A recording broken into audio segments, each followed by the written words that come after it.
Hey guys, so in today's video I'm going to do another keto FAQ. I get a lot of questions from my Instagram audience especially about keto and different things that you need to know to start keto. So today I'm going to cover probably the biggest beginner's question, which is just what is keto and what is keto all about. They might not understand how keto differs from, say, a paleo or a traditional low carb or Atkins style diet.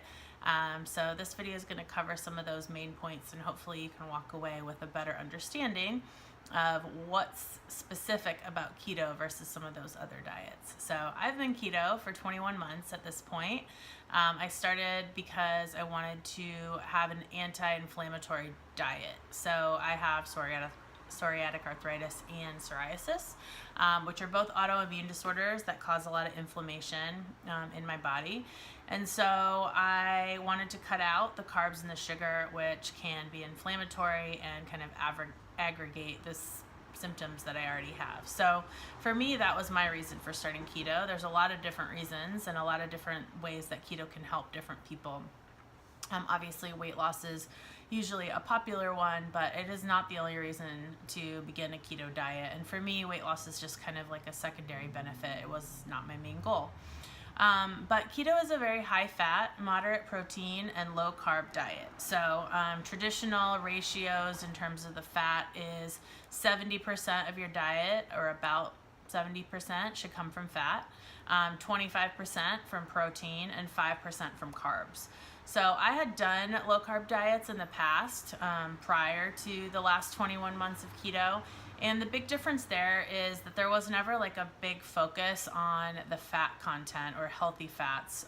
So you ended up eating a lot of protein and still low carbs. But when you eat too much protein, it can turn to glucose. So the keto diet, with this emphasis on the healthy fats, gets you full from those fats so that you don't need to eat as much protein. Because when I did a traditional low carb diet, I remember I would need to, especially in the beginning, I would need to eat like 3 pieces of fish or a huge amount of vegetables just to feel full.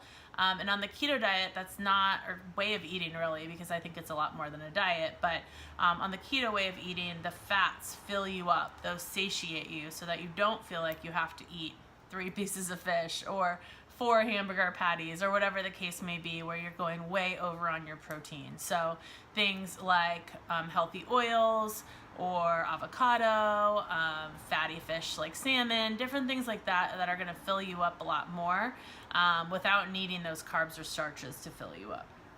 So there's a lot of emphasis on high quality ingredients when you are on the keto way of eating. So for me, that's really important, because if I was eating high fat and low carb, but I was still eating a lot of different processed things, all the chemicals in those processed foods are also super inflammatory. So it would kind of be pointless for me to be eating keto ratios, but with a lot of extra inflammatory items in the processed foods. So whenever you can, and depending on what your budget is and whatnot, try to find high quality ingredients. Some of those that are super common on keto are things like grass-fed butter, so organic full-fat dairy, so that you don't have a lot of extra stuff that you're not aware of, grass-fed meats, wild-caught fish, things like that. So for me, that's important. It doesn't mean it's important to everybody who does keto, but I think that's something that as you're healing your body and really trying to heal your gut, it's important to try to keep it as clean as possible. Now, I definitely do eat a few processed things here and there. Things like low carb tortillas come to mind, which I might have like once a week, but for the most part, try to keep it clean. Again, I know a lot of times, unfortunately, high quality foods are more expensive, so that can be hard, but whatever possible. And also, things like grass-fed butter versus regular butter just taste a lot better. So once you make that switch and you try to eat regular butter, at least in my opinion, it tastes like wax. Like, it's not going to taste as good to you anymore. So but basically, that's the point of keto, is really transitioning your body by eating all of those healthy fats. Again, 70% healthy fats.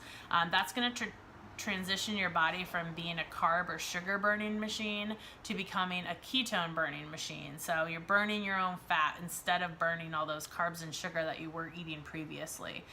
There's a lot of benefits to that. It's called being in ketosis, but there's a lot of benefits to ketosis. So yes, it can help with weight loss, but one of the bigger benefits for me is the mental clarity portion. You're going to find that without putting all those sugars and carbs in your body, that you just have a much steadier energy level. You're not crashing up and down like you would be when you're eating a normal standard American diet. And one of the other big benefits for me is I find that I sleep a lot better. So because I'm not crashing up and down, my brain isn't, going crazy at night when I'm laying there trying to fall asleep, but I can't. So there's a lot of different benefits. Again, the anti-inflammatory properties, mental clarity, weight loss, the decrease of inflammation inside your gut and your body.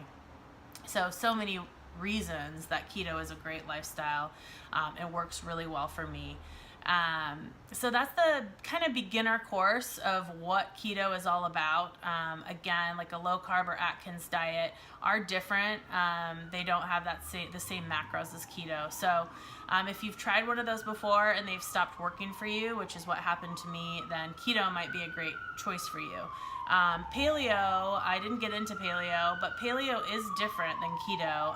There is not, again, the same focus on macros, but there's also different foods that you can and can't eat.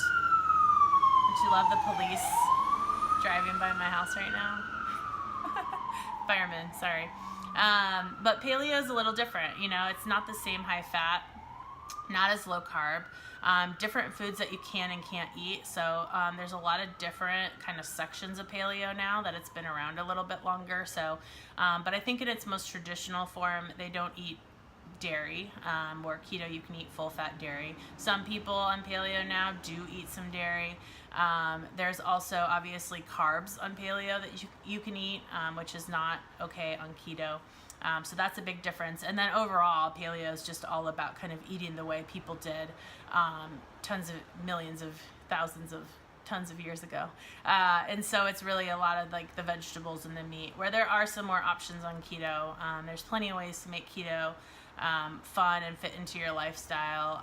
But for everyone, everything is different. So if keto works for you, great. If paleo works for you, awesome. There's definitely ways to do Whole30 keto. There's ways to do paleo keto. There's ways that you can combine different things to make it work the best for you.